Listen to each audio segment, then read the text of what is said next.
সালামু আলাইকুম, স্বাগত জানাচ্ছি শিক্ষাগুরুতে। আমি আপনাদেরকে দেখাবো আজকে আমাদের শিক্ষাগুরু ওয়েবসাইটে আপনার স্টুডেন্ট প্রোফাইল থেকে লগ ইন করে কিভাবে ওয়েবসাইট থেকে আপনার মাসিক ফিটা পরিশোধ করবেন। এই ভিডিওটা আমি আপনাদেরকে দেখাচ্ছি। আপনি আমাদের প্রথমে ওয়েবসাইটে যাবেন। যদি চান আপনি আমাদের এরকম শিক্ষাগুরু অ্যাপস ইনস্টল করবেন, এটা কিভাবে করবেন এটা আমি আগের ভিডিওতে দেখিয়েছি। সেখান থেকে দেখে নিলেই অ্যাড টু হোম স্ক্রিন করলেই এটা অ্যাপস আকারে ইনস্টল করতে পারবেন, অথবা শর্টকাট আকারে আপনার মোবাইলে এইভাবে রেখে দিতে পারবেন। তো আপনি ওয়েবসাইটে প্রবেশ করবেন। এই যে লগ ইন যে অপশন আছে, লগ ইনে ক্লিক করে আপনার মোবাইল নাম্বার এবং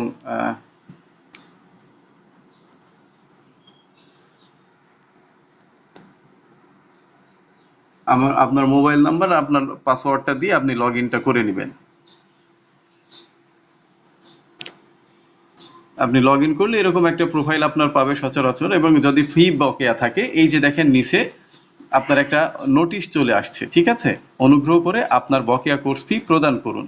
এই নোটিশটা আসবে কবে? আপনার যেদিন বকেয়া ফি পরিশোধের শেষ দিন থাকবে তার 5 দিন আগে থেকে এই নোটিশটা আসবে আপনার এখানে, ঠিক আছে? অর্থাৎ আপনার যদি 5 তারিখে ফি পরিশোধ করার ডেট ডিউ থাকে, 5 তারিখ লাস্ট ডেট থাকে, তাহলে এটা 1 তারিখ থেকেই এই নোটিশটা আসবে। আপনি 1 থেকে 5 তারিখের মধ্যে এখানে গিয়ে আপনি ফিটা পরিশোধ করতে পারেন। এখন ফিটা কিভাবে দিবেন? আপনি যখন এই নোটিশটা এখানে আসবে আপনি এই যে এখানে বিস্তারিততে ক্লিক করবেন। ক্লিক করার পরে আপনি এই যে কার্যক্রম, এরকম একটা ইনভয়েস আসবে। এই যে দেখুন, কোর্স 5 জুলাই 2000 থেকে 5 আগস্ট 2026 তারিখের ফি বকেয়া। এখন এই যে কার্যক্রমে গেলে আপনি এখানে যে পেমেন্ট করুন লেখাটা আছে, কার্যক্রমে চাপ দিলে পেমেন্ট করুন অপশনটা পাবেন। এই পেমেন্ট করুনটা আসলে এই যে ইনভয়েসটা, এই যে বিকাশ এবং আমার পে, দুইটা পেমেন্ট গেটওয়ে আছে। আপনি চাইলে বিকাশেরটা এই বিকাশ থেকে পেমেন্ট করে দিবেন। যারা বিকাশে পেমেন্ট করতে চান এখানে ক্লিক করে পেমেন্ট করবেন। আমি দেখাবো কিভাবে পেমেন্ট করে ক্লিক করে পেমেন্ট করতে হয়। আর যারা নগদ খুঁজছেন, এখানে নগদ বা রকেট নাই কেন, তাহলে তাদের জন্য, যারা নগদ বা রকেটে করতে চান তাহলে কষ্ট করে এই যে আমার পে লেখাতে ক্লিক করলে আপনারা দেখবেন যে এখানে একটা এই যে ব্যাংকিং সিস্টেমটা দেখাচ্ছে। আপনারা এই যে ডান পাশে খেয়াল করুন, এই যে দেখুন এখানে হচ্ছে যে মোবাইল ব্যাংকিং। এই যে মোবাইল ব্যাংকিং এ চাপলে এই যে নগদ এবং রকেট এই দুইটাই আছেন, দুইটা যে কোনো একটাতে যেটাতে সুবিধা, আপনার নগদ হলে নগদ, রকেট হলে রকেট, এইটার মাধ্যমে আপনি পেমেন্ট করবেন। যেহেতু আমি আপনাদেরকে বিকাশেরটা দেখাই, সেম সিস্টেম, আপনি নগদে ক্লিক করেও একই সিস্টেম, রকেটে ক্লিক করলে একই সিস্টেমে পেমেন্ট করবেন। তো আমি এখন নগদেরটা দেখাচ্ছি কিভাবে বিকাশের মাধ্যমে পেমেন্টটা করবেন। যেহেতু বিকাশে এখান থেকে পেমেন্ট করতে হবে, আর নগদ রকেটে করলে এখান থেকে করতে হবে। আমি বিকাশেরটা করে দেখাচ্ছি। এই বিকাশে ক্লিক করলে আপনার এরকম বিকাশ একটা উইন্ডো আসবে। এখানে আপনার যে নাম্বারে টাকা আছে, যে বিকাশ নাম্বার থেকে আপনি টাকা আমাদেরকে দিতে চাচ্ছেন বা ফিটা দিতে চাচ্ছেন, ওই নাম্বারটা তুলবেন আর কি। যেমন আমার এই নাম্বারে টাকা আছে, এই নাম্বারে বিকাশ আছে, এই নাম্বার থেকে আমি টাকাটা দিব। সুতরাং আমি এই নাম্বারটা এখানে তুললাম এবং কনফার্মে ক্লিক করব, এবং এখান থেকে একটা কোড যাবে আমার ওই নাম্বারে, যে নাম্বারে আমার বিকাশ আছে বা যে নাম্বার থেকে আমি টাকাটা পাঠাবো। 6 সংখ্যার একটা কোড যাবে। এই কোডটা আপনি এখানে বসাবেন আগে। এটা আপনার এই মোবাইলে যে নাম্বারটা থাকতে হবে এমন না, নাম্বারটা আপনার যে কোনো ফোন থেকে থাকলেও হবে, খালি কোড নাম্বারটা এখানে বসিয়ে দিবেন তাহলে হবে। আমার কোড নাম্বার আসছে 307958, ঠিক আছে? এই 6 সংখ্যার একটা কোড যাবে আপনার ওই বিকাশ নাম্বারে। এরপরে কনফার্মে ক্লিক করবেন।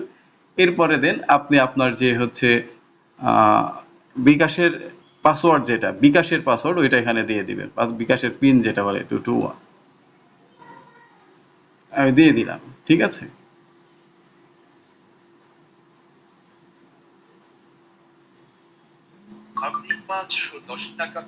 এখন যদি আপনি এই যে দেখুন, আমি পেমেন্ট যেহেতু করে দিয়েছি, এই যে দেখেন আমার পেড হয়ে গেছে, ইনভয়েসটা পেড হয়ে গেছে, ইনভয়েস পেড হয়ে গেছে, ঠিক আছে? এখন আমি আমার যদি ইয়েতে যাই, আমার প্রোফাইলে যাই, ওইটা আর থাকবে না। এই দেখেন বিস্তারিত পেমেন্ট। এখন যদি আমি দেখতে চাই যে আমার ইনভয়েস ফি কেমন পরিশোধ হলো কিনা, এই যে আপনি পেমেন্ট অপশনে যদি ক্লিক করেন তাহলে এই যে দেখতে পাবেন 510 টাকা। এই যে আমি আমার, ধরুন আমি আমার প্রোফাইলে গেলেন, মূলত প্রোফাইল আপনি ঢুকে গেলেন, শুরু করতে ক্লিক করলেন, আপনার ফিটা কোথায় গেল, কিভাবে গেল, এটার ইনভয়েস, আপনার ডকুমেন্টেশনটা কি দেখবেন আপনি, সেটাই যে এখানে দেখুন নিচের দিকে আছেন, আর নিচে কোর্স নতুন, এই যে পেমেন্ট নোটিশ, আরও এই যে আপনি পেমেন্টে ক্লিক করলে এই যে দেখবেন যে আপনার 5 তারিখের ফিটা পরিশোধ হয়েছে, এবং এখানে চাপ দিলেই এই যে দেখেন আপনি কবে কতটা সময় টাকা পেমেন্ট করেছেন সমস্ত কিছু ইনভয়েস আকারে এখানে দেখতে পাবেন, ডিটেলসটা দেখতে পাবেন, ঠিক আছে? এখন যত পেমেন্ট করবেন, যতদিন ক্লাস করবেন, যত পেমেন্ট করবেন, সকল হিস্টোরি, যে পেমেন্ট হিস্টোরিতে থেকে যাবে, ঠিক আছে? আপনি চাইলে দেখতে পারবেন আপনি কত তারিখে পেমেন্ট করেছেন। এটার জন্য আপনার আর আমাদেরকে সাথে যোগাযোগও করতে হবে না, আপনাদেরকেও আমাদের বলতে হবে না যে এত ফিটা পরিশোধ করেন। ঠিক আছে, একটু কষ্ট করে এই সিস্টেমের সাথে একটু পরিচিত হয়ে নিলে আশা করি যে আপনারা বেটার সার্ভিসটা পাবেন, আমরাও আপনাদেরকে সর্বাত্মক সার্ভিসটা দেওয়ার চেষ্টা করবো আমাদের জায়গা থেকে। ধন্যবাদ, ভালো থাকবেন।